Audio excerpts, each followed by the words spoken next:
Alright, so the Sennheiser guys have left me alone in their booth and I have with me the HE-1 just by myself. Nobody's here to disturb me, so let me give you some quick thoughts on it. Alright, so jokes aside, I've actually heard this headphone a few different times before in the past. This is probably like my fourth time listening to it.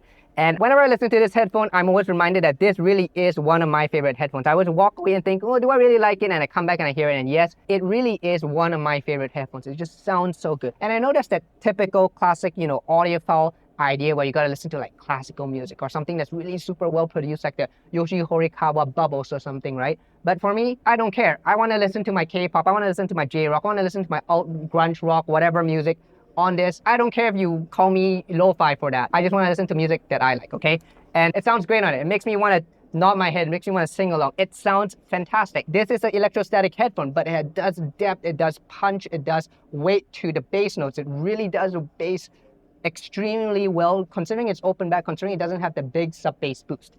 The mid-range, I really like it. There is, you can complain a little bit here and there, but for me, I think the bass has enough of the bass that warms up the mid-range enough that some oddities in its timbre is sort of smoothed over, right? The treble is the one point where I think some people will complain about, being a little too bright. For me, I think it's great. I think it adds splash, it adds brilliance, it adds a bit sharpness. Yes, it can be a little bit on the edge, but for me, I don't mind it. I like it. And if you listen to very nicely produced music, it really shouldn't be that much of an issue. So for fun, I put on K-pop Demon Hunters Golden on this, just once again as a meme.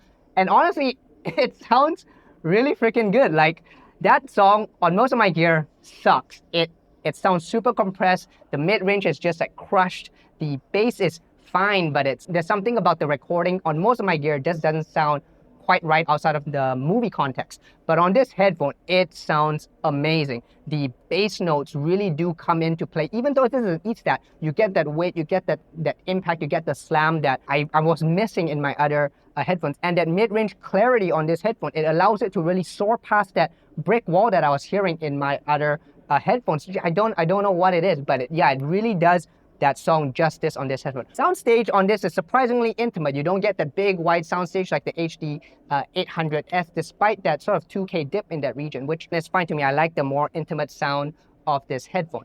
I don't know what else I can say about this. It's a $100,000 headphone or whatever it costs nowadays. Obviously, it's a very statement luxury piece. And, if you're a Giga Ultra nerd audiophile, sure, you can point out what are flaws in it. But those Giga Ultra nerd audiophiles probably aren't the people who are buying this, right? If you have an insane amount of money, I really can't think of anything other than Sennheiser HE-1. This really is, I love this headphone.